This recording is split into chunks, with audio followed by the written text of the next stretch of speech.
बच्चों ये आपकी एक्सरसाइज 3.4 के बाद जो मिसलिनियस एग्जांपल है ना एनसीईआरटी के, वो मैं करा रहा हूँ। ठीक है, तो इसमें देखिए मिसलिनियस एग्जांपल्स में example number 26, if equal to cos theta sin theta minus sin theta cos theta then prove that A की power n cos n theta sin n theta minus sin n theta cos n theta, यानी कि theta को replace कर दिया है N theta से। तो ये अगर हम इस ए की पावर एन कर देंगे तो ये ऐसे हो जाएगा, थीटा रिप्लेस हो जाएगा एन थीटा से। तो ये where n belongs to natural number, ये प्रूफ करना है हमें। कैसे प्रूफ करेंगे इसे? ठीक है, तो let us start to prove. If we have to multiply a into a, then we get, okay, now first let me write cos theta sin theta minus sin theta cos theta। ठीक है, अब देखिए यहाँ पे क्या आ जाएगा, ए square में इस रो को इस रो की मल्टीप्लाई करेंगे और जोड़ देंगे तो ये आ जाएगा कितना, देखिए कोस square theta minus sine square theta. ठीक है, अब इस रो की इसमें कहेंगे तो क्या आ जाएगा, sign theta cos theta cos theta, वो भी 2 साइन थीटा कोस थीटा। इसके बाद इसकी इसमें करेंगे तो ये आ जाएगा sine minus 2 sine theta cos theta. ठीक है, और ये हो जाएगा कितना, cos square theta minus sine square theta. ठीक है,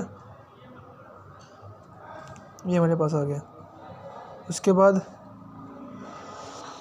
बाद देखिए हम क्या करेंगे, देखिए यहाँ पे देखिए कोस स्क्वायर थीटा क्या हो जाएगा, कोस 2 थीटा हो जाएगा। ये फॉर्मूला होता है ना कोस 2 थीटा, ये कोस 2 थीटा हो गया, और ये साइन 2 थीटा हो गया, ये माइनस साइन 2 थीटा हो गया, और ये कोस 2 थीटा हो गया। जब हमने ए का स्क्वायर किया, ठीक है, मैट्रिक्स ए थी, हमने इसका क्या किया, स्क्वायर। ठीक है, जब हमने ए की पावर 2 की तो हुआ क्या, इस थीटा की जगह क्या आ गया, 2 थीटा, हर जगह 2 थीटा, तो theta is replaced by 2 theta.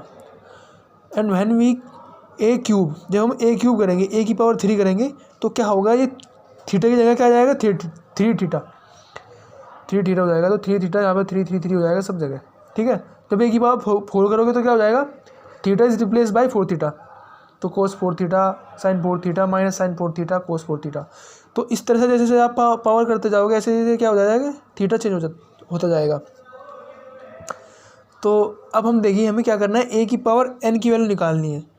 तो ए की पावर एन की वैल्यू हम कैसे लिखेंगे, यही लिखेंगे ना, कोस की पावर एन थीटा रिप्लेस हो जाएगा किससे, एन थीटा से।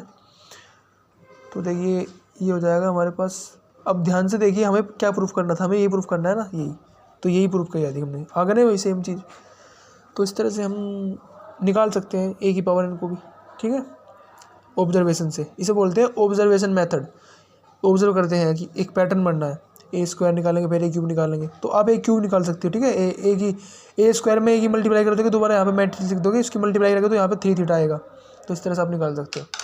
ठीक है, now come to the next miscellaneous example. तो here we have next miscellaneous example, example number 27। इसमें क्या कह रहा है, if A and B are symmetric matrix, 2 matrix दी गई है, ए एंड बी दोनों सिमेट्रिक मैट्रिक्स है, सेम ऑर्डर की है, then show that A B symmetric if and only if A and B commute. ठीक है, ये कह रहा है कम्यूट का मतलब होता है कि अगर ए बी और बी इक्वल होते हैं तब वो कम्यूट होते हैं। जैसे अगर हम ए और बी कैलकुलेट करते हैं तो जो मैट्रिक्स हमें मिलती है, और बी ए कैलकुलेट करते हैं तो मैट्रिक्स मिलती हैं, तो अगर सेम मैट्रिक्स मिल रही है तो ये इक्वल होंगे आपस में।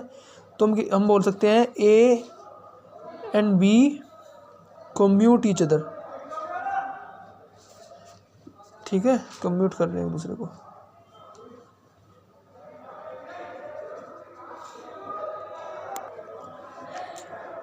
तो अब देखिए, तो अब हम देखिए क्या करेंगे, ये ए शो करना है कि ए बी सिमेट्रिक है। अब सिमेट्रिक के लिए हमें कंडीशन पता है, कि ए बी का जो हम ट्रांसपोज लेंगे वो ए बी के ही इक्वल आएगा, ये हमें पता होता है। कंडीशन कि कोई मैट्रिक्स है, अगर उसका ट्रांसपोज ले उसका उसी के इक्वल आ गया, इसका मतलब वो एक सिमेट्रिक मैट्रिक्स है। ये प्रॉपर्टी होती है सिमेट्रिक मैट्रिक्स की। तो हमें क्या करना है, ये ए बी सिमेट्रिक है, ये प्रूफ करना है। और गिवन हमें क्या दिया गया है कि ए और बी दोनों क्या है, सिमेट्रिक मैट्रिक्स। तो आइए स्टार्ट करते हैं। ए बी का ट्रांसपोज लेते हैं। ट्रांसपोज को हम टी से भी, छोटे स्मॉल टी से भी रिप्रेजेंट कर सकते हैं, या फिर ऐसे डैश लगा सकते हैं, इसका भी मतलब होता है ट्रांसपोज। तो ए बी का ट्रांसपोज क्या होगा, ये रिवर्सल लॉ होता है, B transpose into A transpose, ये आपने पढ़ा होगा रिवर्सल लॉ, ठीक है। तो we know B transpose is equal to B and A transpose is equal to A. Y?